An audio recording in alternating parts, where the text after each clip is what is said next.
The Lord be with you. A reading from the Holy Gospel according to Luke. Jesus told his disciples a parable. Can a blind person guide a blind person? Will not both fall into a pit? A disciple is not above the teacher, but everyone who is fully qualified will be like their teacher. Why do you see the speck in your neighbor's eye, but do not notice the log in your own eye? Or how can you say to your neighbor, "Friend, let me take out the speck in your eye," when you yourself do not see the log in your own eye? You hypocrite, first take the log out of your own eye, and then you will see clearly to take the speck out of your neighbor's eye. No good tree bears bad fruit, nor again does a bad tree bear good fruit, for each tree is known by its fruit. Figs are not gathered from thorns, nor are grapes picked from a bramble bush. Out of the good treasure of the heart, the good person produces good, and out of evil treasure, the evil person produces evil. For it is out of the abundance of the heart that the mouth speaks. The Gospel of the Lord. Praise to you, Lord Jesus. Two qualities that have been characteristic of Christians are these. The first one St. Paul speaks about in the second reading today. He says, "You are mortal, but put on immortality. Put on the clothing of immortality." For us, he's pointing out that Jesus Christ was victorious. The cross looks like loss, right? Jesus lost on the cross, but he was victorious in the resurrection.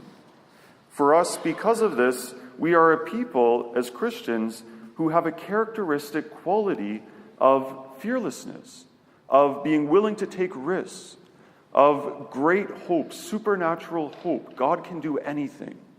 No matter what situation no matter how difficult, how hopeless, how bad it is, gosh, Jesus Christ rose from the dead, right? We never forget that.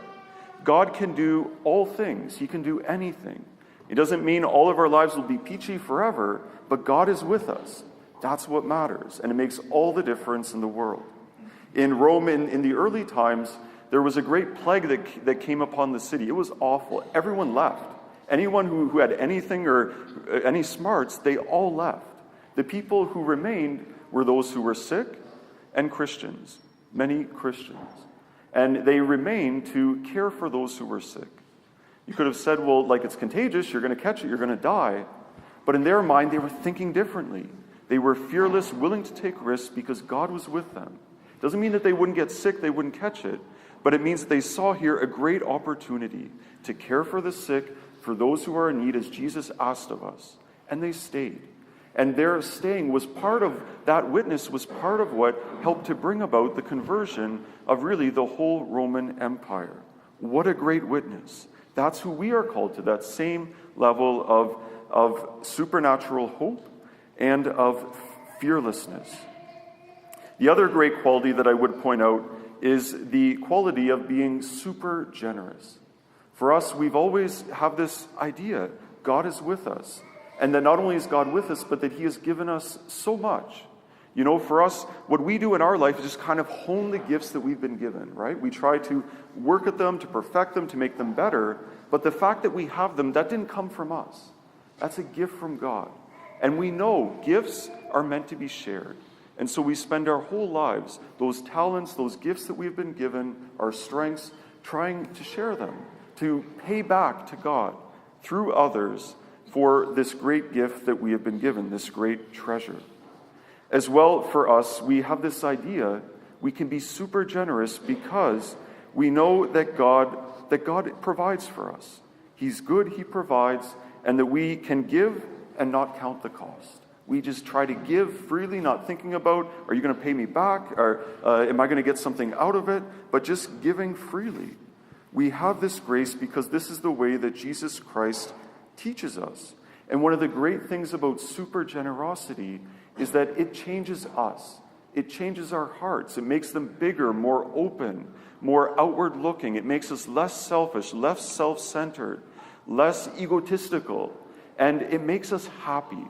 If you're not happy, give stuff away. Be super generous and you will find a deeper level of happiness. It's true. We for all of us, right? We've done it. Now we do it at different points, and it's true. The more generous we are, the happier we are. Keep all of that in mind. This weekend, we speak about, can you celebrate like our financial report weekend? We're celebrating it, right? I don't know if you can do that, but we're going to celebrate. And what I would like you to take home this weekend, two things. The bulletin, the ushers will be handing that out, and also this smaller booklet. And this is our financial report booklet. On the inside page, you will have just a letter from me and the Finance Council, and then as well just some testimonies from some of the people in our own parish, some of the great things that are happening, some really good things. On the next page, I know many of you are very interested, right, in our financial report where we're at. We've broken it down a little bit differently this year. I think it makes a little more sense. And then as well, I'm giving you the last 3 years. You want to know where we're coming, where we've been, where we're going.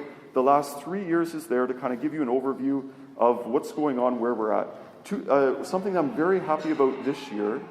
First, we were able to, many of you were very generous in helping with raising money for the big expenses that are coming.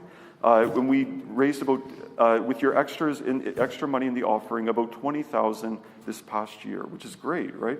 Is really good. So that's included in the bottom line. And then also something else I'm very happy about, I've been on our staff, and we've been working really hard trying to cut back.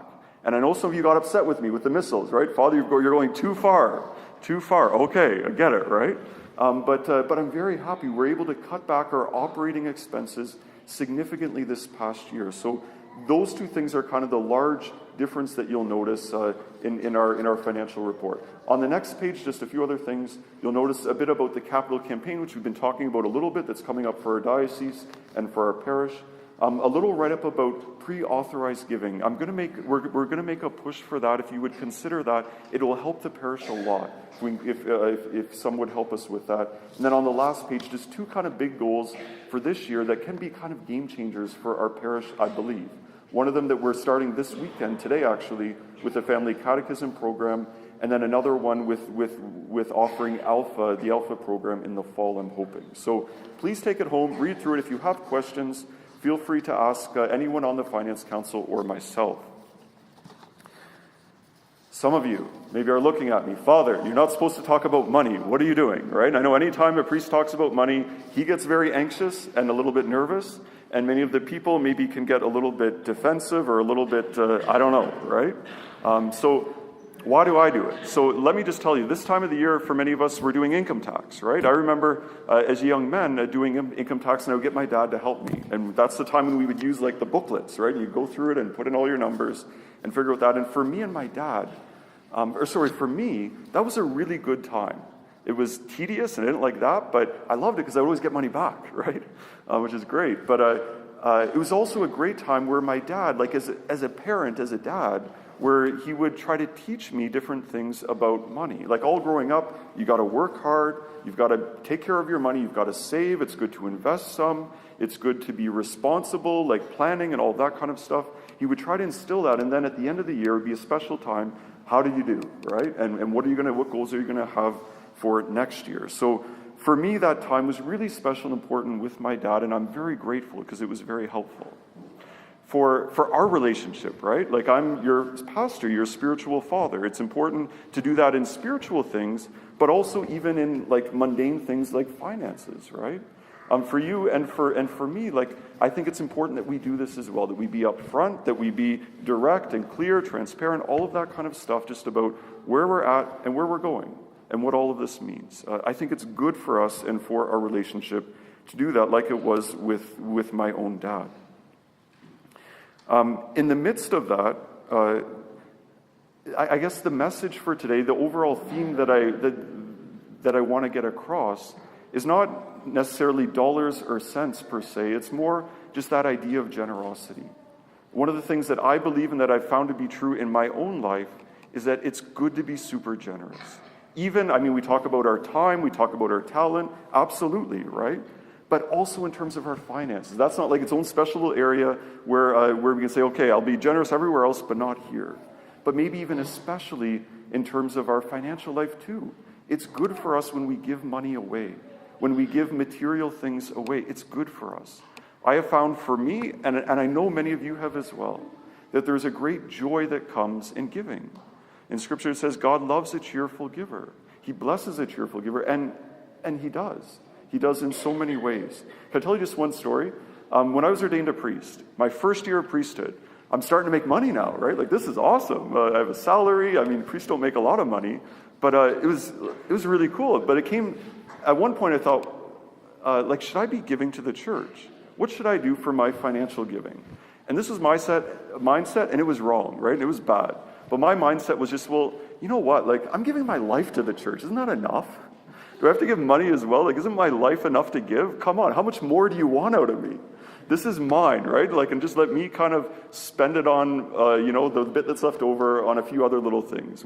Isn't that fair? Or isn't that, like, can I ask that at least? And so for the first year, I didn't give anything to the church. I gave nothing at all, other than my life.